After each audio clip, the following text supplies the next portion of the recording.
संत यूहन्ना का सुसमाचार अध्याय 14 वचन संख्या 12 और 13, वचन संख्या 11, 12 और 13। यहाँ वचन हमको स्पष्ट कहता है, मेरी इस बात पर विश्वास करो कि मैं पिता में हूँ और पिता मुझ में है, नहीं तो उन महान कार्यों के कारण ही उस पर विश्वास करो। प्रभु यीशु मसीह ने और ज़्यादा स्पष्ट कर दिया, प्रभु यीशु ने और ज़्यादा स्पष्ट कर दिया है, और ज़्यादा अपना परिचय को हम सबके सामने रखा।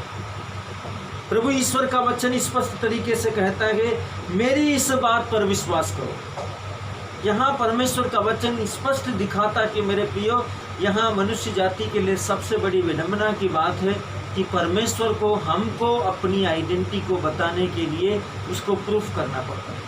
इसलिए यहीं संत यूहन्ना का सुसमाचार अध्याय 1 वचन संख्या 1 में परमेश्वर का वचन में लिखा हुआ है, जिसको हम पीछे पढ़ चुके हैं, जिस पीछे हम पढ़कर जाते हैं तो हमको पता चलेगा, मैं अपने घर आया और मेरे अपनों ने मुझे नहीं अपनाया। नहीं अपनाया क्या? उसको पहचाना ही नहीं।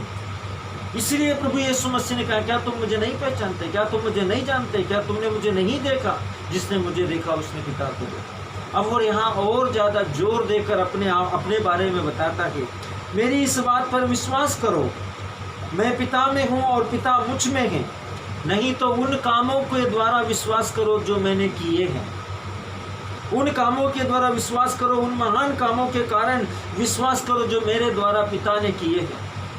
और इससे ज़्यादा मनुष्य जाति के लिए दुख का कारण क्या हो सकता है मेरे प्रियो, कि सर्वशक्तिमान ईश्वर अपनी सृष्टि को अपने होने का सबूत दे रहे।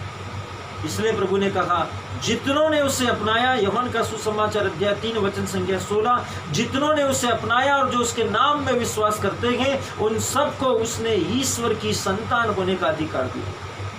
जो विश्वास करता है, उसके नाम पर भरोसा करता है, जो उसके नाम में विश्वास करता है, वो कभी नाश नहीं होंगे मेरे प्रियो, क्योंकि प्रभु ईश्वर को खेद है कि उसको अपने होने का प्रमाण देना पड़ता है। आज यदि हम अपने जीवन को देखें तो कुछ समय पहले हम भारतवासियों का ये स्थिति थी मेरे प्रियो, कि हमको अपना आइडेंटिटी प्रूफ करने का नौबत आ गया था। अपना आइडेंटिटी, अपना आधार कार्ड, हम भारतवासी है या नहीं है, हम इस देश के निवासी है या नहीं है। कितना लोगों ने इस पर चिंतन किया और कितना चिंता में आ गया था देश के लोग, कितने चिंता में आ गए थे वे लोग जिनके आधार कार्ड कंप्लीट नहीं थे, जिनके आधार कार्डों के अंदर बाय मिस्टेक कुछ न कुछ कंप्यूटर के द्वारा टाइपिंग करने में कुछ बाय मिस्टेक हो चुका था, जिनका आइडेंटिटी खत्म हो गया था, जिनके सर्टिफिकेट हो सकता है किसी न किसी प्रकार से स्थानांतरण होने या कहीं जाने या किसी हादसे की वजह से खो गए हो। उन लोगों का जिंदगी में कितना दुख और मुसीबत का स्थिति आ गया था कि हम अपनी आइडेंटिटी बताए तो बताए कैसे कि हम हिंदुस्तानी है या हम भारतीय हैं। वैसे ही आज प्रभु ईश्वर का वचन में हमको परमेश्वर का वचन बताते समय प्रभु ईश्वर को खेद है मेरे प्रियो, प्रभु ईश्वर को इस बात में निराशा है हम मनुष्य के सामने, जिसके सामने उसको अपने ईश्वर होने, अपने परमेश्वर होने, अपने सर्वशक्तिमान होने के लिए सबूत देना पड़ रहा है कि मेरे कामों के कारण जो मैंने किए उसके कारण देखो। वचन हमको बताता है, सर्वशक्तिमान ईश्वर का वचन स्पष्ट तरीके से कहता है 12वें पद के अंदर, मैं तुम लोगों से यह कहता हूँ, जो मुझ में विश्वास करता है वह स्वयं वह कार्य करेगा जिन्हें मैं करता हूँ, वह उनसे भी महान कार्य करेगा, क्योंकि मैं पिता के पास जा रहा हूँ। अभी प्रभु यीशु मसीह हम पर जो विश्वास करते हैं, जो उसके नाम पर भरोसा रखते हैं, जो बिना उससे सबूत मांगे हुए, बिना उससे सवाल किए, बिना किसी जवाब के, जैसे थॉमस ने कहा था कि जब तक मैं उसका बगल में हाथ न डाल लूँ, जब तक हम उसको पहचानने के लिए पूर्ण रूप से 100% उसकी कसौटी, अपनी कसौटी पर उसको खरा ना उतार ले, तब तक हम विश्वास नहीं करेंगे। यीशु ने कहा, धन्य है वो जो विश्वास करेंगे बिना देखे।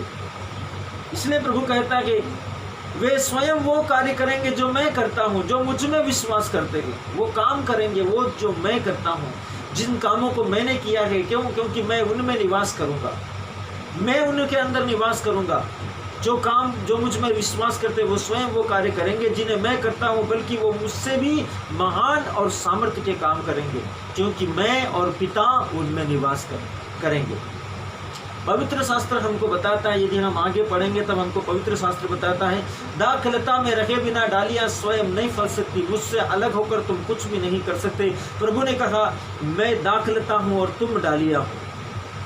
प्रभु का वचन हमको कहता है जो मुझ में विश्वास करता है, जो मुझ में बना रहता है, जो मुझसे संयुक्त है, जो मुझसे जुड़ा हुआ है, जो मेरे द्वारा काम करता है, वही फलेगा, फूलेगा और फल उत्पन्न करेगा। वो उससे भी ज़्यादा काम करेगा, उससे भी ज़्यादा सामर्थ्य के काम करेगा। क्यों? क्योंकि विश्वास में उसकी जड़ें गहरी हैं और उसका आकार जो है लंबा चौड़ा है। क्यों? क्योंकि वो विश्वास करता है उस पर जिसमें वो बना हुआ है, उसकी संगति में रहता है। वचन हमको बताता है 13वें पद में, तुम मेरे नाम लेकर जो कुछ मांगोगे मैं तुम्हें वही प्रदान करूंगा, जिससे पुत्र के द्वारा पिता की महिमा प्रकट हो जाए। प्रभु ईश्वर का वचन कहता है जो मुझ में विश्वास करता है वो मेरा नाम लेकर पिता ईश्वर से मेरे नाम से जो कुछ भी मांगेगा मैं उसे वही प्रदान करूंगा। प्रभु ने कहा, सर्वशक्तिमान परमेश्वर का वचन कहता है जो मुझ में विश्वास करता है वो स्वयं वो कार्य करेगा, जिससे जो कुछ भी वो मेरे नाम से पिता से मांगेगा मैं उसे वही प्रदान करूंगा। परमेश्वर का वचन कहता है यदि आप परमेश्वर में विश्वास करते हैं, यदि आप परमेश्वर में भरोसा करते हैं, आपको कुछ विशेष करने का जरूरत नहीं है मेरे प्रियो। किसी विशेष तरीके से आराधना में लीन होने का जरूरत नहीं है, किसी विशेष परिस्थिति में आने का जरूरत नहीं है। आप उसकी आत्मा में हैं, उससे संयुक्त है, उससे जुड़े हुए हैं और उसमें बने हुए हैं। जैसे दाखलता में बने रहने से ही डालियाँ खिली हुई रहती हैं, हष्टपुष्ट रहती है, तंदुरुस्त रहती है और सामर्थ्य से भरी रहती है और उसके अंदर जो है रौनक रहती है, क्योंकि वो उससे जुड़ी हुई है। जिस दिन वो काट दी जाएगी, मुरझा जाएगी, वो कुछ नहीं कर सकती। जब हम प्रभु से जुड़े हैं, प्रभु से संयुक्त हैं, प्रभु की आत्मा से संयुक्त हैं, हम सब कुछ कर सकते हैं। अंकुर भी आ सकती है, बालाएं भी आ सकती है, फूल भी आ सकते हैं, फल भी आ सकते हैं। क्यों? क्योंकि हम उस टहनियों में, उस डाल में, उस दाखलता में बने हुए हैं। प्रभु कहता है यदि तुम मुझ में रहो तो जो कुछ तुम मेरे नाम से पिता से मांगोगे निश्चय तुम्हें मेरे नाम पर पिता से मिलेगा। Hallelujah, hallelujah, hallelujah. प्रभु आप सबको आशीष दे। शालोम।